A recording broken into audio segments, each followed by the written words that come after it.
universe is trying to find out what's going on. And some or other, we are fortunate enough to have received the seed of devotional service, the seed of the understanding of who is God and who we are and what's the universe and what's it all about. I hope everybody speaks English, or is there a need of translation? Is there a need of translation? Yeah. Okay. I'm sorry, I couldn't. If you want to fit that. What? I'm sure. We're sitting out the corners to understand. No. You can speak a little bit more loud to them. What I'm saying is that I will do very short phrases. So I'm not going to. I'm sorry, I didn't realize.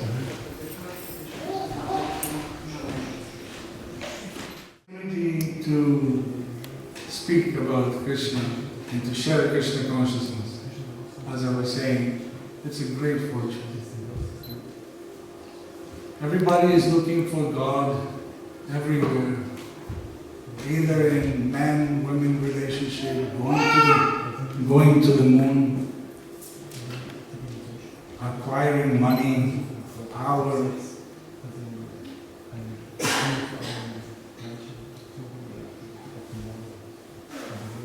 making up ideas, philosophies. But try to understand what's going on. Why are we walking in this planet? And the general consensus is that there was nothing, now there is something, and there is nothing afterwards. So the question is, everything has continuity. What about me? Do I have continuity? Do I continue? If I continue, that means I also am coming from somewhere. Where am I? Where am I coming from? And where am I going to go? And what's the criteria?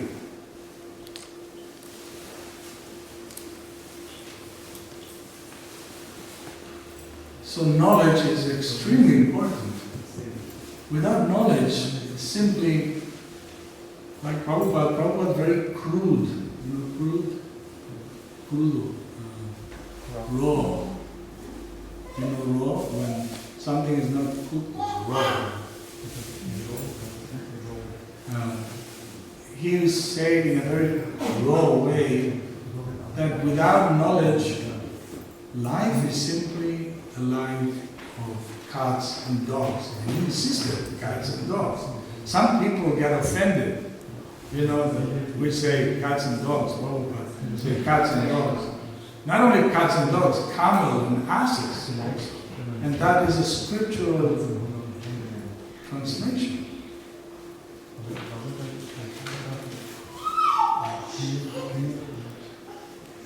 If we talk to a cat or to a dog and we invite them to understand what is life, they will look at us and they will wonder, what's going on with this guy? Right? Because the cat and the dog can only eat and sleep, look for the female counterpart, fight for the property. We were at the lake in Zurich, and we were looking at the swans, white swans, and we were eating a little bit of samosa that the temple gave us, my son and myself. This is my son, Omkar. So, and immediately swans came and ducks and other animals. And immediately the struggle began. And there was a big swan. who said, hey, this territory is mine. And anybody who would try to get the food, immediately, try to hurt him.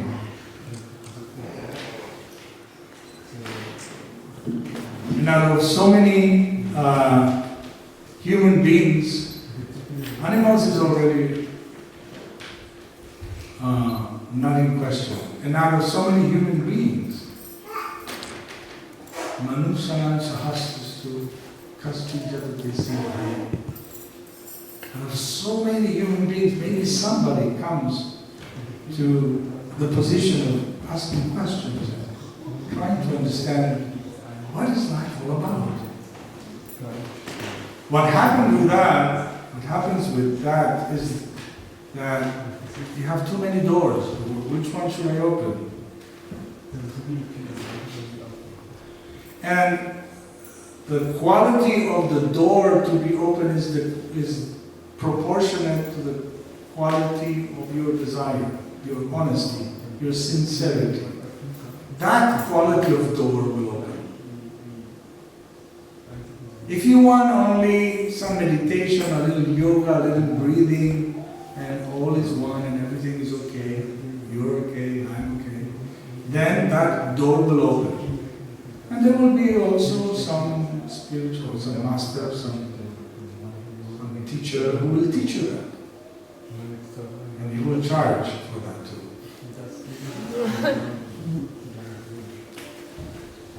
But Krishna consciousness is completely beautiful and completely free.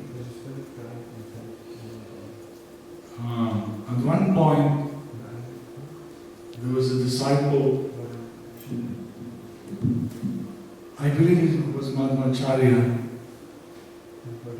that he was given, you correct me if I'm wrong, he was given a mantra, and he was instructed, this is a secret mantra, this is only for you. This mantra will make you very happy, will purify your existence, and eventually will take you to the spiritual world. But keep it to yourself. And the disciple, as soon as he heard the mantra, he ran outside and he started to shout the mantra out loud. And his spiritual master came out, what are you doing? I told you that this is secret, this is for you. He said, didn't you say that this mantra will make me happy, that will purify me and will take me to the spiritual world? Yes. So how can I keep it for myself? How can I keep it for myself as a secret? What should we do with the rest of the people? So he said, you are my spiritual master. And the answer was, you are my guru. I'm not your guru, you are my guru. And that is the way of understanding the process that we are practicing. The fact that you are going to the street to chant Hare Krishna, some people see you as weird, some people see you as entertainment, and they also want to share with you a little bit just to maybe take a picture with somebody who's taking a picture. Right? They don't understand the seriousness of this business. They don't understand how deep is this. That you go into the streets to give out the Mahamantra and you become the gardener of this town and this city. Just throwing seeds of love, seeds of devotion in the hearts of people. It doesn't matter how they react. You have an internal attitude. Within you, you know what you're doing. This is extremely serious. This is no circus. They may see us as a circus because they have no idea, no reference. But this going to the street, chant Hare Krishna, give prasadam, is the highest form of sacrifice recommended for this age by the greatest authority in this subject matter. And you are doing that. So, it is wonderful to be in the company of Vaishnavas who can do this and dedicate their lives to the time, sometime in the day, to go outside and share the Mahamantra. The process is very beautiful. Susukam Khartum Abhiyan. It's amazing that we can have so many differences. We have a different body, different mind, different psychological structure, we have different background, different parents, and we try to socialize, and sometimes there is friction, and sometimes it's difficult to socialize, and so on. But as soon as we chant together, Hare Krishna, the Mahamantra Hare Krishna comes in, there's no difference. Everybody sings the same, everybody is the same. It's a oneness. It's a oneness that only the impersonalists cannot understand. So the variety comes into oneness. And that is the miracle of Prabhupada. Prabhupada brought a huge transatlantic, and he picked up from the sea different people with different mentalities, different shapes and colors and disposition and situations, and he put them together and he said, here's the Mahamantra, here's the Varnashram, here's the scripture, you socialize that. Bye-bye.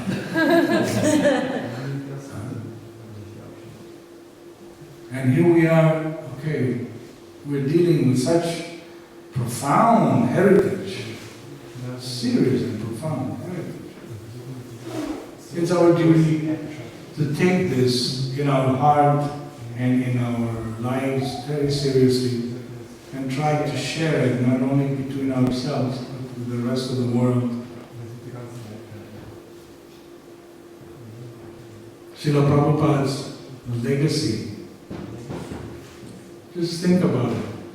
When Jesus Christ came, he spoke to a particular audience, fishermen,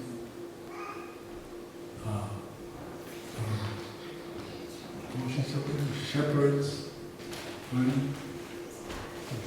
Simple people.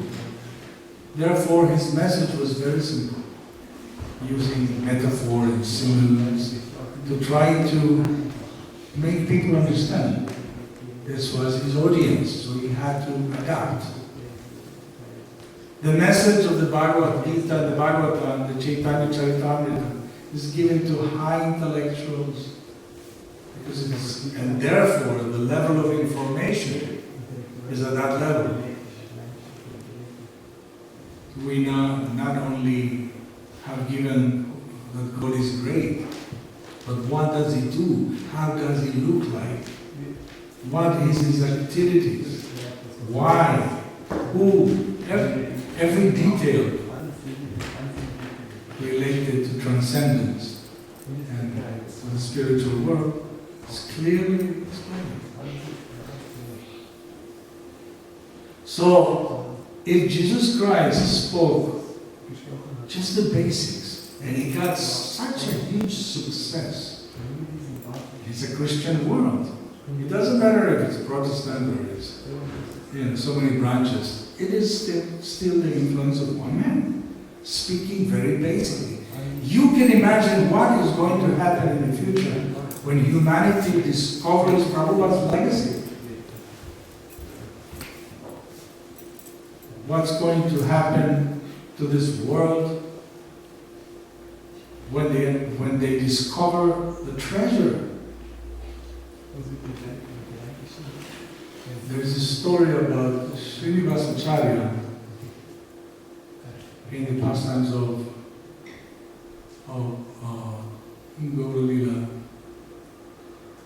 Srinivasacharya was assigned to bring, along with other devotees, to bring the scriptures that the Goswamis were written from Vrindavan to Gaudadesh, to Mayapur, Navadvip, right? By foot. And they used to take that in a trunk, carried by 4 people. At one point they were in the middle of a forest taking rest, and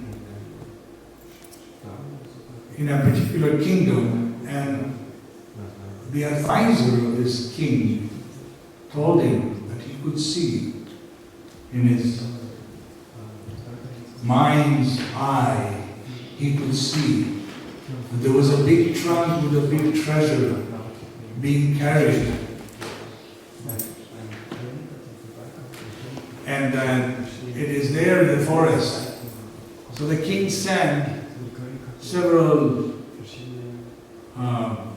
dacoits, thieves, to capture the trunk. So when they arrived, they did such a wonderful work. Nobody woke up. They took the trunk back to the palace.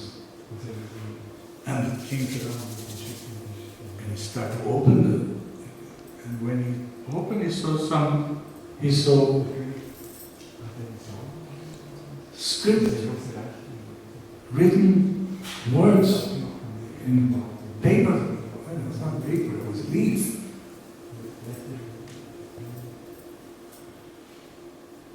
And he was so intrigued to find out what was going on that he started to read. And he was so influenced by this reading that his heart changed completely. And to make a story short, next morning he went himself personally to meet Srinivasacharya. I hope I'm saying the right name. If I'm wrong, please correct me. I think it is. The king became his disciple. So practically the king from a rogue became a devotee, just with a touch of a little leaf with devotional words. So that is the power of the heritage that we have. So I just wanted to share a little bit with you some words. And since we have to take a train at 5:40, I think that we should move. But if you would like to ask a question or make a comment or something, I would have a question. What is your understanding about what the most effective way of processing all this vast amount of knowledge is? Like Prabhupada gave so much books. It's called submersion. You know, submersion. You cannot really assess the dimension of an ocean, but you can swim in it. Just dive in it, right? And then Krishna will let you know whatever you're supposed to know.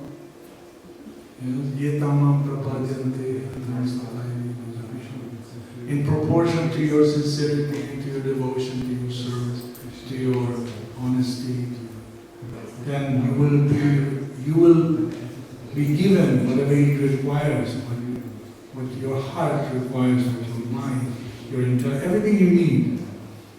Because Krishna says that if you surrender unto Him, He will give you, He will leave whatever you have, but He will supply whatever you lack, whatever you need. He will supply. There's nothing external or foreign that you have to do. The process is very clearly delineated. You chant Hare Krishna, you eat prasadam, you study the scripture, try to be as regulated as you can. It's always better to wake up before the sun comes out. Concentrate on your word, devotional word. You do that. And Rupa Goswami said that the whole process is very clear, scientific. So you will get whatever you're supposed to get, but just doing that. And it might be different from what somebody else, because we are only individuals and we have a different relationship with Krishna. We have to, the thrill is to discover our relationship with Krishna. That is the whole plan. So go from sadhana to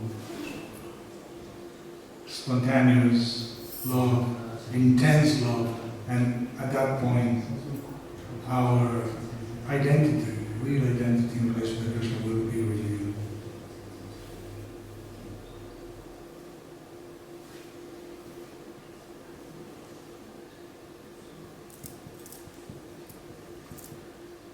Anything else? I thank you very much. Hare Krishna. I hope to see you as soon as possible again. Beautiful. Thank you very much, Rakam, for your voices. Hare Krishna.